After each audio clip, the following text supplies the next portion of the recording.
আবহাওয়ার কিছুটা হলেও উন্নতি জলপাইগুড়ি জেলা জুড়ে। সপ্তাহের প্রথম দিন সোমবার থেকে আকাশ মেঘলা, তবে বৃষ্টি হয়নি। জলপাইগুড়ি ধূপগুড়ি সহ নিকটবর্তী অঞ্চলগুলিতে আজ অনেকটাই মনোরম আবহাওয়া অনুভূত হচ্ছে, তবে আগামী আরো কয়েকদিন ভারী বৃষ্টির পূর্বাভাস রয়েছে, এমনটাই খবর মিলেছে আলিপুর আবহাওয়া দপ্তরের পক্ষ থেকে। আজও বেড়েছে তিস্তা সহ উত্তরের অন্যান্য নদীগুলির জল। এর জেরে ক্রমশ ফুলে ফেপে উঠছে তিস্তা। তিস্তার মেখলিগঞ্জ বাংলাদেশ বর্ডার পর্যন্ত অসংরক্ষিত এলাকার পাশাপাশি জলঢাকা নদীর NH-31 অসংরক্ষিত এলাকায় জারি রয়েছে লাল সতর্কতা। জলঢাকা নদীর সংরক্ষিত এলাকা এবং তিস্তা দমনিতে সংরক্ষিত এলাকাতেও জারি রয়েছে হলুদ সতর্কতা।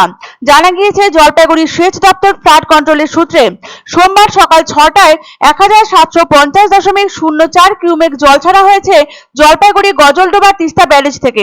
ব্যারেজ থেকে দফায় দফায় জল ছাড়ার কারণে ফুলে ফেপে উঠছে তিস্তা। গত কয়েকদিন লাগাতার বৃষ্টি হয়েছে উত্তরবঙ্গে। একটানা বৃষ্টির জেরে জলস্তর ক্রমশই বৃদ্ধি পেয়েছে তিস্তায়। অতিবৃষ্টির জেরে ধস নামা, বাড়ি ধসে পড়া, রাস্তা ভেসে যাওয়া থেকে বিভিন্ন এলাকা জলমগ্ন হয়ে পড়ায় কার্যত নাভিশ্বাস উঠেছে কোচবিহার, আলিপুরদুয়ার, জলপাইগুড়ি, কালিম্পং, দার্জিলিং ও সিকিমের বিস্তীর্ণ এলাকায়। ধসের জেরে বিপর্যস্ত হয়েছে গ্যাংটক থেকে উত্তর সিকিমের যোগাযোগ ব্যবস্থা।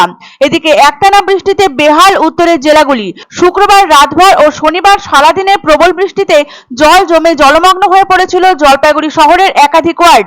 পান্ডাপাড়া, মহামায়াপাড়া, কদমতলা, পরেশ মিত্র কলোনি, সারদাপল্লী সহ বিভিন্ন এলাকায় জল দাঁড়িয়ে যাওয়ায় সমস্যার সম্মুখীন হয়েছিলেন স্থানীয় বাসিন্দা থেকে শুরু করে পথ চলতি মানুষ।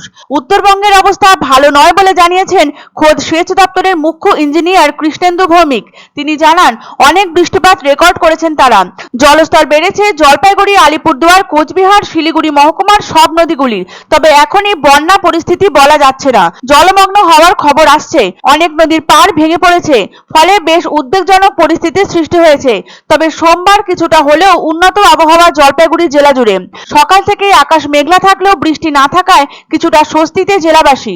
তবে আলিপুর আবহাওয়া দপ্তরের তরফ থেকে জানানো হয়েছে, আগামী আরো কয়েকদিন ভারী বৃষ্টি জারি থাকার সম্ভাবনা উত্তরবঙ্গে। তিস্তার মেখলিগঞ্জ বাংলাদেশ বর্ডার পর্যন্ত অসংরক্ষিত এলাকার পাশাপাশি জলঢাকা নদীর NH-31 অসংরক্ষিত এলাকায় লাল সতর্কতা জারি করা হয়েছে। এছাড়া হলুদ সতর্কতা জারি করা হয়েছে জলঢাকা নদীর সংরক্ষিত এলাকা এবং তিস্তা দমোহনীতে সংরক্ষিত এলাকায়।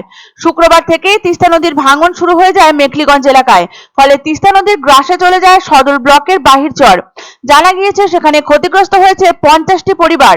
তার উপর প্রতিদিনই জল ছাড়া হচ্ছে জলপাইগুড়ি গজলডোবা তিস্তা ব্যারেজ থেকে। সোমবার সকাল 6টায় 1750.04 কিউমেক জল ছাড়া হয়েছে। ব্যারেজ থেকে দফায় দফায় জল ছাড়ার ফলে ফুলে ফেপে উঠছে তিস্তা। তবে জেলা প্রশাসনের পক্ষ থেকে নদী তীরবর্তী এলাকার বাসিন্দাদের সতর্ক করা হয়েছে এবং পরিস্থিতির উপর নজর রেখেছে জেলা প্রশাসন।